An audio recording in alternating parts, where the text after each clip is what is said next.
So hi everybody. I probably don't need the mic, but we're going to use it for recording purposes. So my name's Lynda. I am an associate professor here at the School of Nursing at UBC, and I'm an accidental cannabis researcher. I came into this field simply because I was working with a group of individuals at the School of Nursing that were interested in smoking cessation, and then they kind of slipped into doing research on cannabis use in youth and how to encourage them to quit. And because we were working in the same area, they said to me, well, we want to get together and have you join us in one of our projects. And I said, well, I have absolutely no interest in looking at how to stop people from using cannabis, because my background is in complementary medicine and natural health products. As far as I was concerned, cannabis was just another natural health product that had been actually misclassified here in Canada. And so I said, well, I'll do a project with you if we actually look at how people are using cannabis in a medicinal therapeutic manner. And that's where the hemp study came about, which is what I'll be reporting on today before I talk a little bit about some of the policies. I just want to declare that I don't have any financial commitments or relationships with any of the LPs or anything to do with cannabis business. I've done that deliberately because I want to be able to continue to do my research in an unbiased manner without any kind of threat of bias. So as many of you know, about 1 million Canadians are using cannabis in some therapeutic sense. That's definitely an estimate because obviously the federal government on a census or any of our national surveys have not been asking about cannabis use. And we also know that the stats that we have from the existing registry at Health Canada greatly underestimates the number of individuals that are using cannabis in a therapeutic manner. You know, there are many perceived benefits around cannabis and its use in a medicinal sense. The difficulty has been, from my perspective as a conventional healthcare provider, is that we haven't had the same level of study around cannabis as we've had for other therapeutics. And when I talk about cannabis, I'm talking about the whole plant. Really understanding all the different components of the plant and how it works synergistically towards treating certain medical conditions.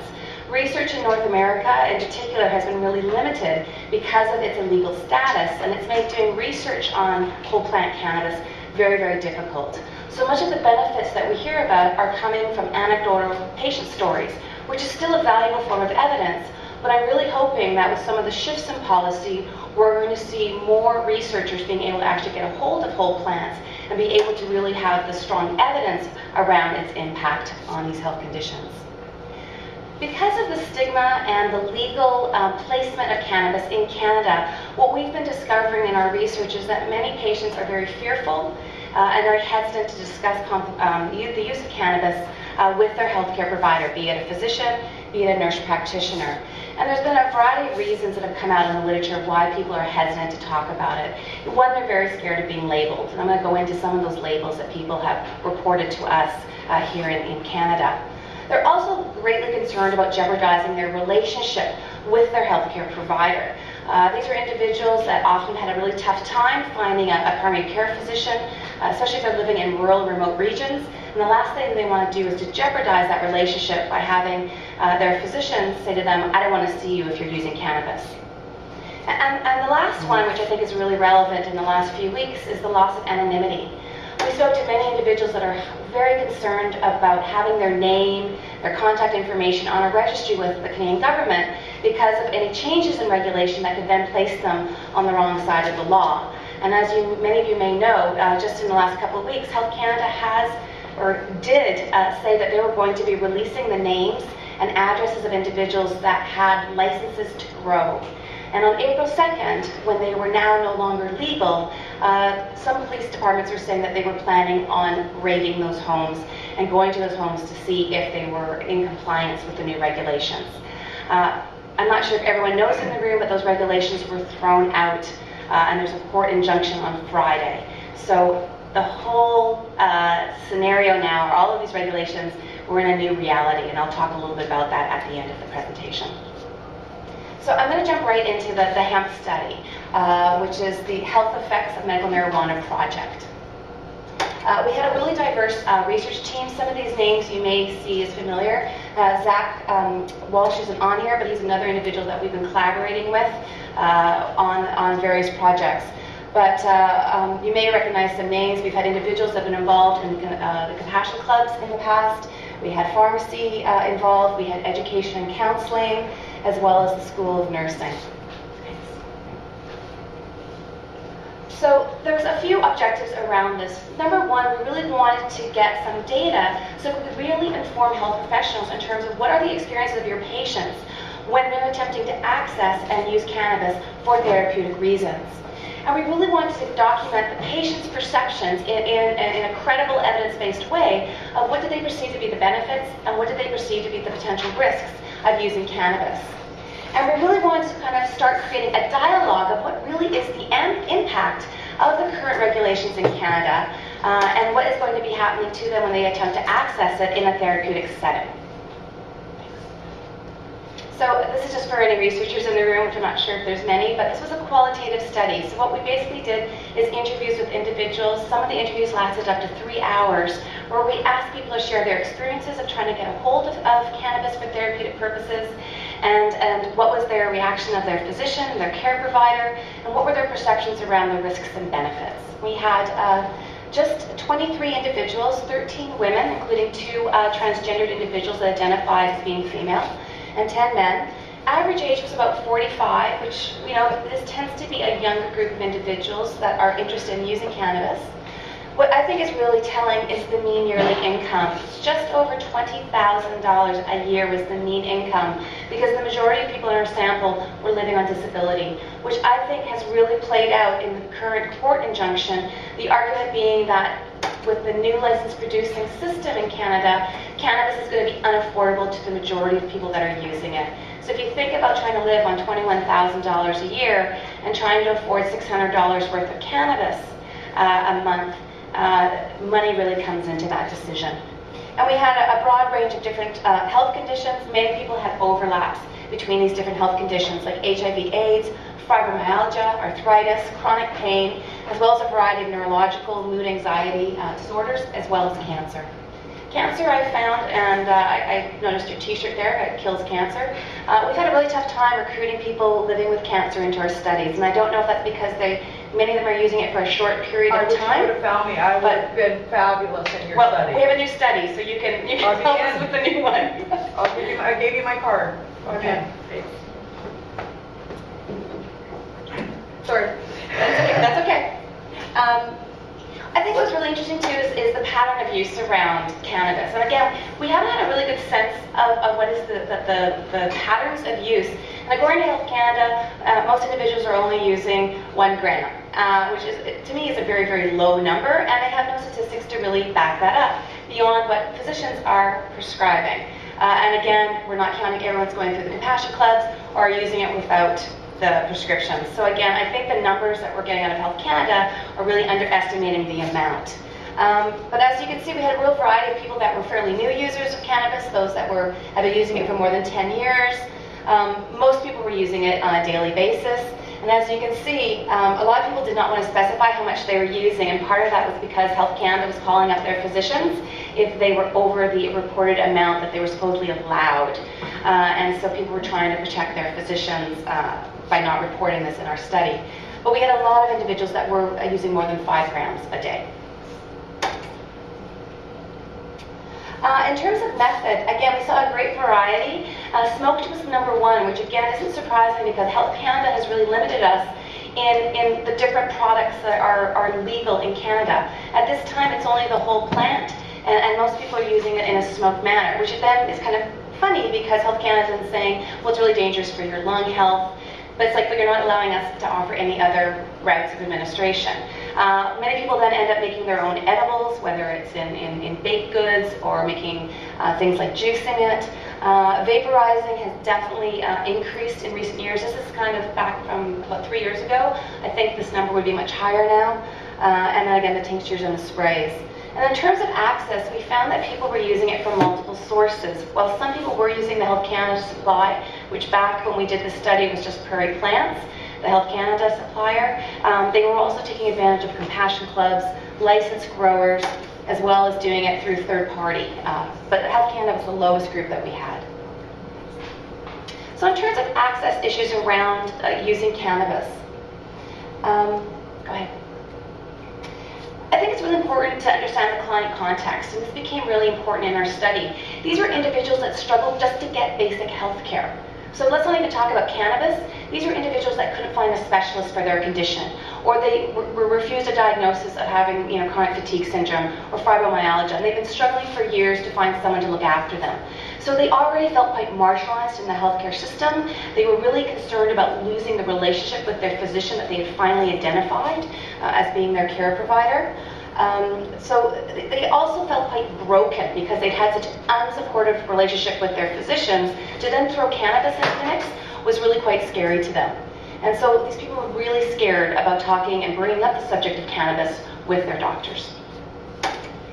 And there were definitely some perceived risks of what would happen if they started having a conversation with their doctor around using cannabis.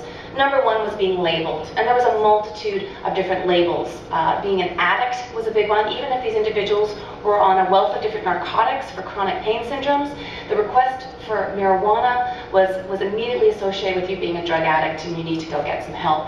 Multi-scripting, these individuals had to go to multiple doctors to get their cannabis prescription, and then they got accused of multi-scripting. And so, the individuals were like, well, I had to go to multiple doctors because everyone kept refusing me. And then the last one was just being called a criminal, that you're going to try to access this in non-legal ways, and you're a criminal in our society. Obviously, the fear of jeopardizing the relationship, I've mentioned this, and there's a great quote here where a doctor said to this one individual, I'm not going to sign the piece of paper so you can get your pot for free or for cheaper. I was a little bit more appalled considering I was on 35 different damn pills and skin was falling off and everything. And this was a person living with end-stage HIV/AIDS. And they made a request for cannabis, and their doctor went through the roof on them, and they're like, I'm dying here, and I am like 5 pounds underweight, and I'm on a multitude of drugs, and you're worried about my cannabis use? And then the last one was, again, this fear of losing the anonymity, which unfortunately has come to pass as being a real concern for the health cannabis system. There's also some perceived barriers to accessing cannabis, and I'm sure many of you in the room that have used it have experienced these barriers. Number one is the overworked physician. Back when we did this study, the paperwork was over 25 pages for physicians to fill out.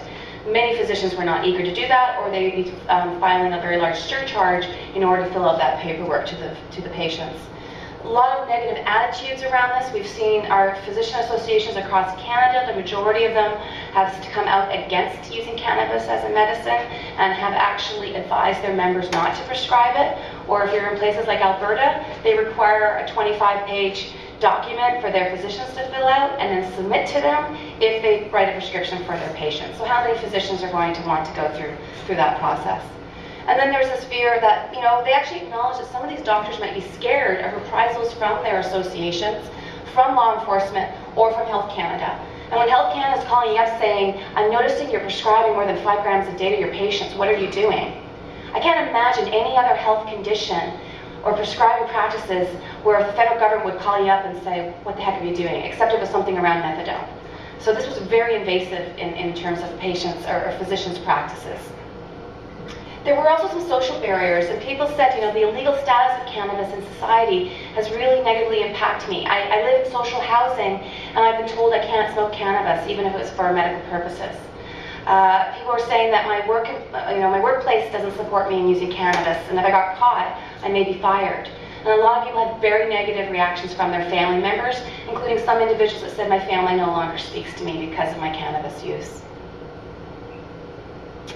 So when people were trying to get ready to apply to use cannabis and talk to their physician, they had a really lengthy and complex process. These people had to do all their own homework, go into the literature and find the data to almost submit this to their physician in order for them to support them in their access.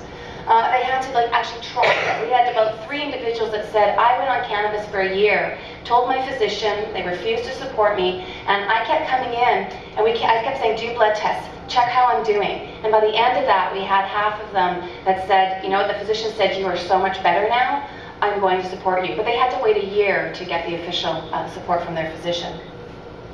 They had to identify a physician that would be friendly towards cannabis. And we've now heard of physicians saying, I'm telling my patients don't tell anyone because I've been inundated with people coming to me because their physicians won't support it. And I've become known as a pot physician, and I don't want that label. But patients worked really hard in their social networks to find these physicians. And then they had to find the right time. So that most people realized that they couldn't just walk into a doctor's office and ask for cannabis.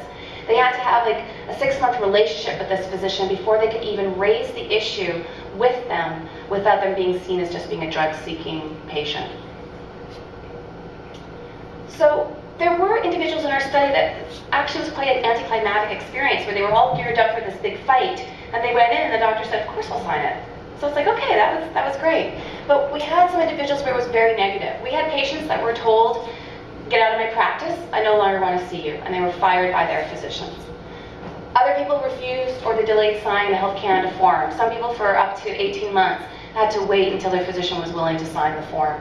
And then obviously this labeling as being a drug addict, which then impacted their request for any other form of narcotic, even if they were living with severe pain. And for people that were refused access, they really then felt forced to seek it somewhere else. They had to go find another doctor. They had to go to the compassion clubs, which in Canadian society are considered an illegal source. Or they had to go to their social network and street sources, which I think is quite ironic because Health Canada's been saying that they're trying to have a legal source so it's safe, but their rules and regulations have forced many individuals into sources that may be quite unsafe, particularly if you're living with a compromised immune system and you're using products from the street that could be contaminated. So in terms of the perceived health effects, overwhelmingly, we said to people, cannabis is fill in the blanks, and everyone said it's life. It's life-preserving. It saved my life. Over and over and over again. People felt it helped them live with chronic and poorly managed health conditions that many people have been living with for absolutely 10, 15, 20 years. And it also helped them from an emotional perspective to deal with the despair and the desperation that they felt around their health conditions. You know, this one individual said, you know, at one stage in my life I wasn't able to eat. I was less than 140 pounds. I was almost dead. So to me, it's proven itself already. In terms of the benefit, they saw it as an alternative or an adjunct to the conventional medications that they were already taking.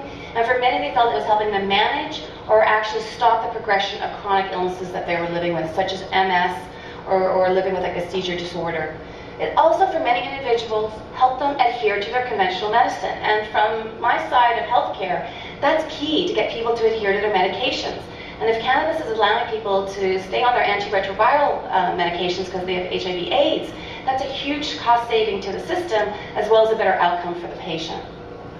People also talked about its significant improvement towards mental health. And we often hear in the literature all the negative effects it has in terms of mental health, but people talked about the positive effects. I would be terribly depressed without it. I don't find I'm going the same up and down, you know, that I would be going through with dealing with my death. This is a person that was at end-stage disease that was using cannabis to help them deal with their desperation of dying. It's hard, it's difficult to deal with this. Cannabis helped them. People also wanted to have a natural treatment, one that was non-toxic, that didn't have the same kind of side effects associated with it as something like an antiretroviral or a chemotherapy agent. And it gave them a sense of control over their therapy choices, which often people said, I'm on an escalator that I can't get off, and cannabis gave me a sense of control around this. The big one for me is we often hear policymakers, law enforcement say that cannabis is a gateway drug into addictions. We had so many people tell us it's a gateway drug out, in the fact that it helped me manage the withdrawal symptoms as I was coming off things like heroin or crack cocaine, and it helped them decrease their use of other things like narcotics, alcohol, and even tobacco. So they actually framed their cannabis use as a form of harm reduction. When we asked people about the perceived risks, they basically said there really aren't any. Compared to the benefits I get from this plant, they are very limited. People did, acknowledge that there were some side effects, and we'll get into them. But again, most people said it definitely outweighs any negativity. You know, again, when we talk about risks, they immediately came into the social risks came first, about getting, labeled a pothead.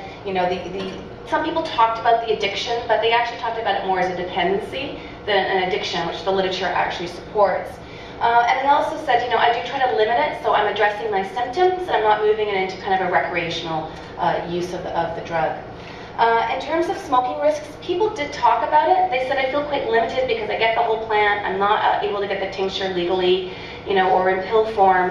So individuals sometimes did say I made edibles, but that often means I have to use more of the product, which I can't always afford.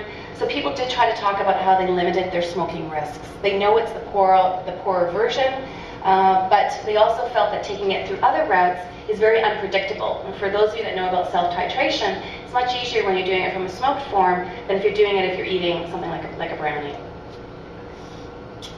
In terms of safe access, again, these are some of the risks, is that if you force me to get it from a street source, I'm putting myself at risk of incarceration, or forcing me to use sources that could be contaminated in some ways.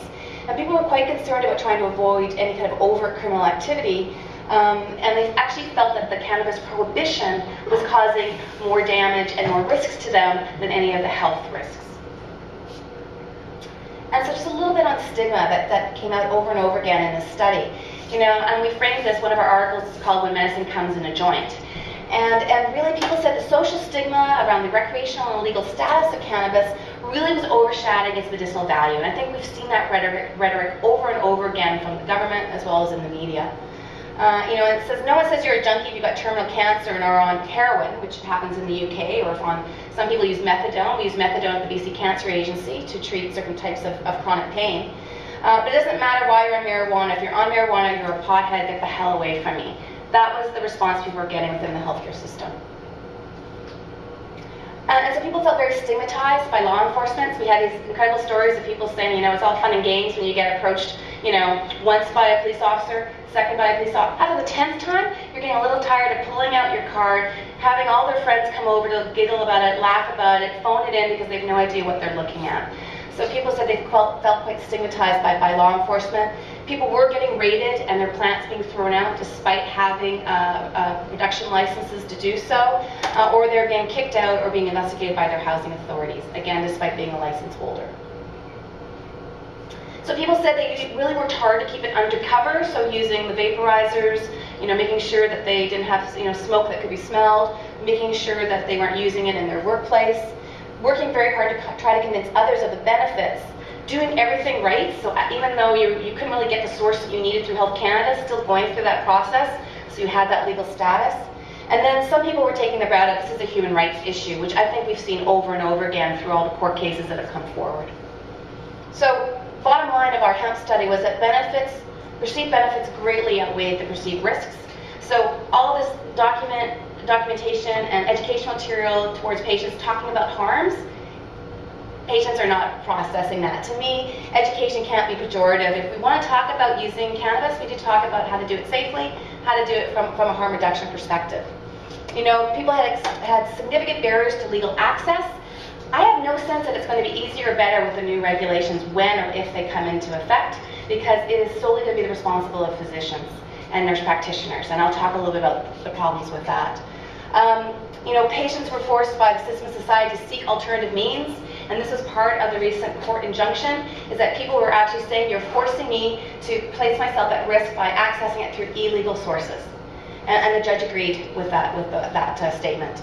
And the stigma attached to it is negatively affecting access and safe use, and in my mind, it's marginalizing groups that are already underserved in our society. So we're perpetuating that inequity in our society with how we framed cannabis as a medicine federally. And I just want to acknowledge that we did receive funding from the federal government for this study, which was through the Social Science and Humanities Councils of Canada, which I think they had $90,000 left. They didn't know what to do with it, and somehow we got the money.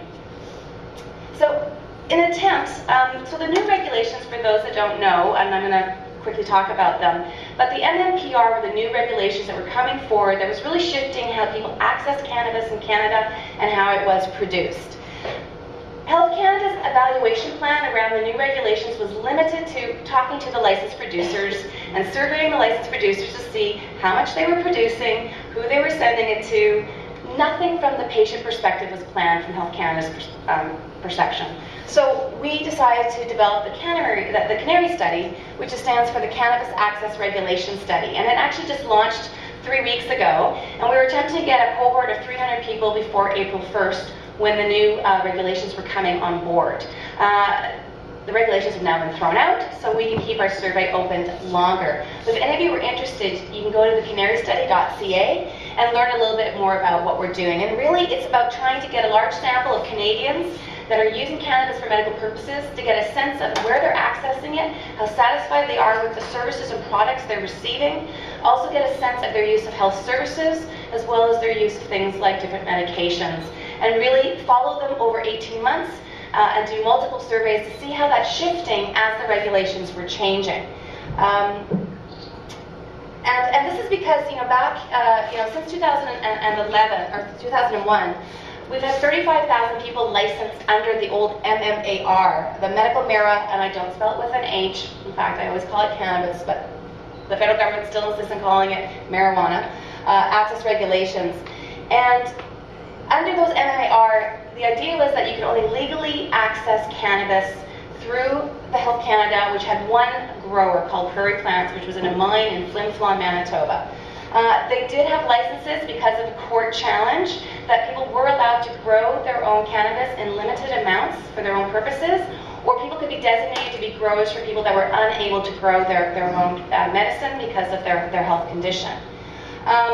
It required extensive documentation, as I mentioned, from a physician or a specialist, and they had a very restricted list of health conditions that physicians could actually sign off on. And the expectation is you've tried every other drug first and every other treatment before moving towards cannabis. The new regulations, that's okay. The idea behind the new regulations were to maintain reasonable access to medical marijuana while addressing safety and security concerns. I didn't realize mold was such a huge safety concern according to the federal government, but that was one of their big pushes of why they put this regulation forward, because all these grow operations had mold supposedly, and also fire risks, and were at risk of being ripped off as grow ops.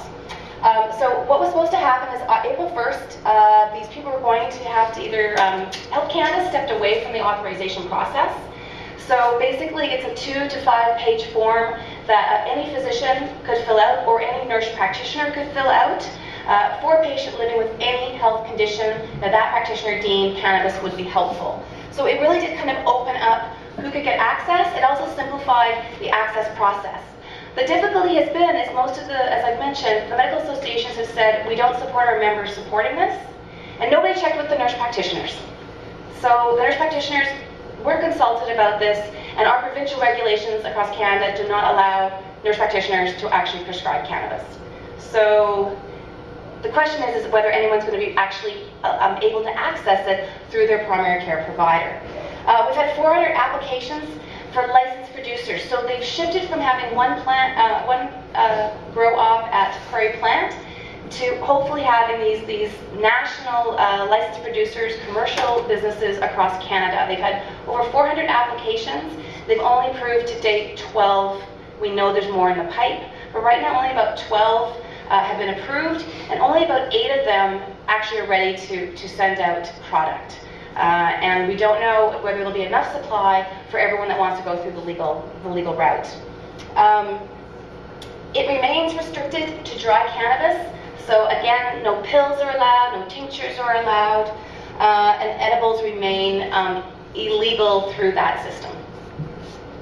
So Friday afternoon, I get a text that goes, "Oh my God," from the person that's leading our Canary study. And what happened is the Honourable Justice Manson, there was a court petition made around the regulations, the main issue being that it's going to be unaffordable to the Canadians, and actually Health Canada in their report supporting the MMPR actually predicted 30 to 40% of current clients will not be able to afford cannabis. So they themselves said that the cost of cannabis is going to go from $2 to $5 or $2 to $3 a gram in the current system to probably up to $8 to $10 a gram, depending on the different types of cannabis. And so the petition was that it's going to be unaffordable for most of us that are living on disability.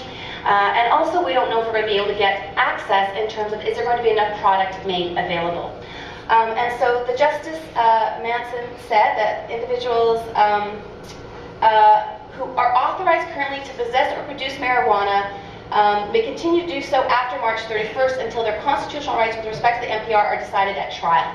So what that basically means is that if you have a license to produce yourself, or you have someone else that's designated to produce, you are still able to get your cannabis from that route. They've still kept the limit of 150 grams that you can have at one time, which is problematic for some individuals. And they're predicting that this trial to actually decide the status of the MMPR will happen within 9 to 12 months. The LPs will continue to develop and provide cannabis to new patients or for patients that have decided to register and go that route. They're really uncertain about how this shift in regulations and this stoppage of MMPR is going to impact the market of the LPs and whether they're going to be successfully able to launch or not. So there's some real question marks. So just in conclusion, cannabis for therapeutic purposes is a real moving target right now in Canada with all these court challenges and a new commercial market emerging. We don't have a sense yet. I think a lot of us are hoping we're going to see more strain diversity. We hope there's going to be a push for different products being made available, and we hope for some individuals it's going to ease access, but we really do not know. Our research, the Canary study, is underway to monitor the impact, and I've heard that other people at U of T are interested in also getting a sense of the really exploring the economic impact of this shift.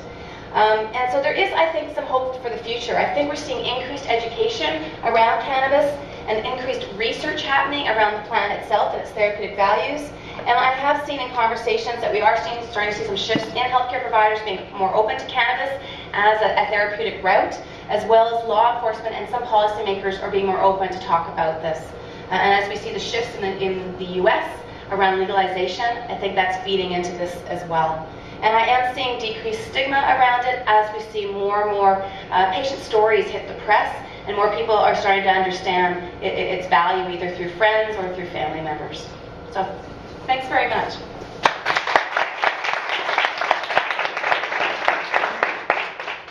Does anyone have any questions? Is your Canary study just in BC or national? It's national. So we actually, our partners, which is kind of interesting, is the Canadian Medical Association, Canadian Cancer Society, Canadian AIDS Society, all the chronic pain societies, Arthritis Canada, as well as places like BC Cancer Agency and some of the other local partners. So it's across Canada. We've actually opened it up to all different health conditions that people are using it for therapeutic purposes. So we have about 300 people in the study as of today. And now, because of the shift, and we're not going to have a before-after because of the regulation changes, we're probably going to do a much larger cohort and do 2 surveys to look at changes within 6 months. Some people are saying they're planning on shifting towards LPs because they just find it more convenient and they can't afford to access it through that route. I have 3 questions actually. Yeah. One is about homeowners insurance. If there was a fire or something, your insurance would be voided. Or that's what I had heard, so I was wondering if there's any issues with that. I tried to find some kind of tangible evidence on what mold would do for people, and I haven't been able to find it anywhere. I was wondering, did you know of any studies on that? And I was wondering about the injunction, if it lasts until the end of the trial, or if the judge would revisit anything at the start of the trial set. Sorry, I didn't hear the last part. If the judge would revisit the issue of the injunction at the start of the trial. My sense is that the injunction is going to stay in effect until the trial is complete and a decision is rendered. So while we say the trial could be there, both sides are saying we want to figure this out sooner than later. And there's possibility too that there's going to be other injunctions put forward around the amount as well as the limit to dry cannabis, because I know there's been interest from like John Conroy around that. So my sense is that we could be looking at well over a year to 18 months, depending on how long the trial takes. So that's a question mark. In terms of homeowner insurance, that is not something I can really speak to. I know that the new licensed producers all have to be in a business setting, or on agricultural land, I believe, and I'm sure some people in the audience can correct me if I'm wrong. For people that currently are doing their grow ops, I have no idea how an insurance would deal with that. If you've got the license, my sense is then you are legally providing it, but insurance companies have the right to say that there's too much risk associated with that, and they could just simply say that's not something we cover. So your best bet is to get an electrician in that really knows what they're doing to ensure that you have safety around that, and as well as having really good fire retardant materials between you and the rest of your home kind of thing. Mold. I don't know a lot about mold, and again, there might be other people in the room that know more about it. My perception is with the leaky condo issue in general and the issue around mold, there have been some environmental science studies in terms of the impact of mold, whether that's the same type of mold that you're seeing when you have a grow operation in your home. I'm not sure. I can just say from a nurse perspective, if you're living with a compromised immune system, being exposed to more spores is not a good plan, because you can have colonization of your lungs and things like that. So it would really depend on the health condition of the individual, whether they were being exposed to it or not. Again, that's where making sure you have someone come in, like a contractor, that can really help you in terms of your building envelope, and having appropriate ventilation is really key. Now, I might You might just be able to quickly answer answer those, yes. some of those questions. I guess finishing with this one, because we've looked into the mold issue a lot at the Cannabis Buyers Club. That's been a primary concern of ours.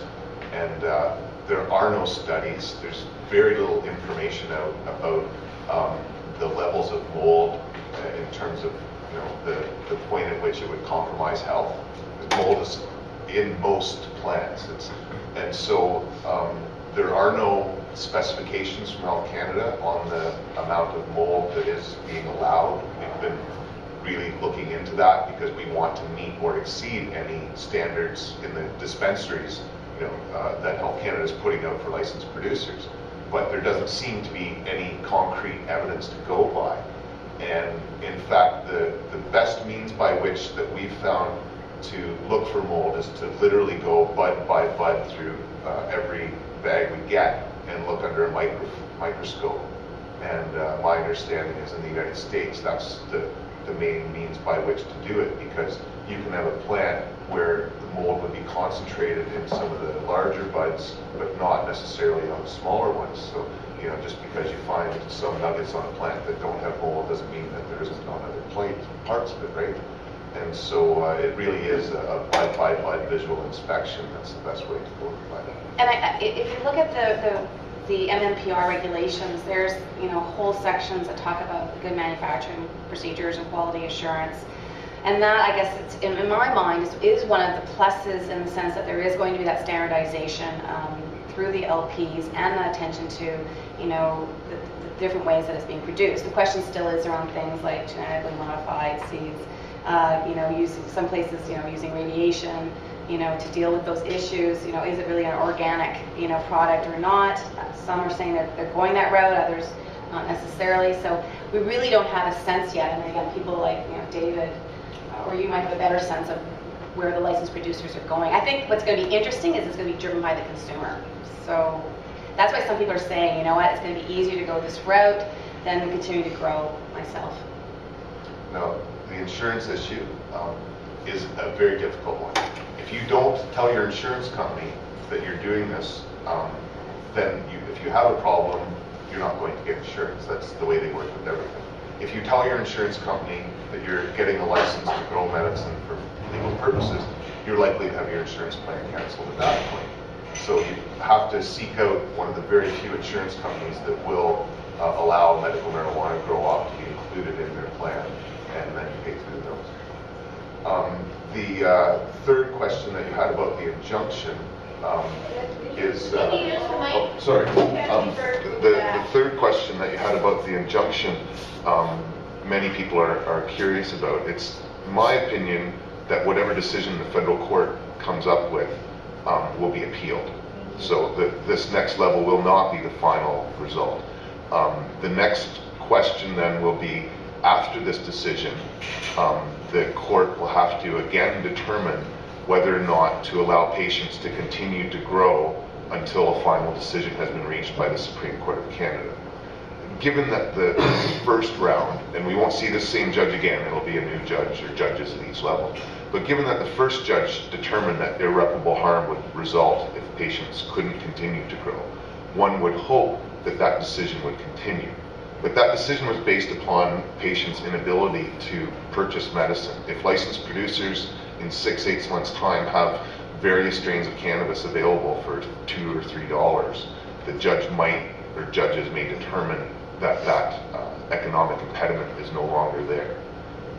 And so one would hope that we could have this, reprieve for a couple of years till the Supreme Court of Canada can look at it. But there's a lot of hurdles to get there.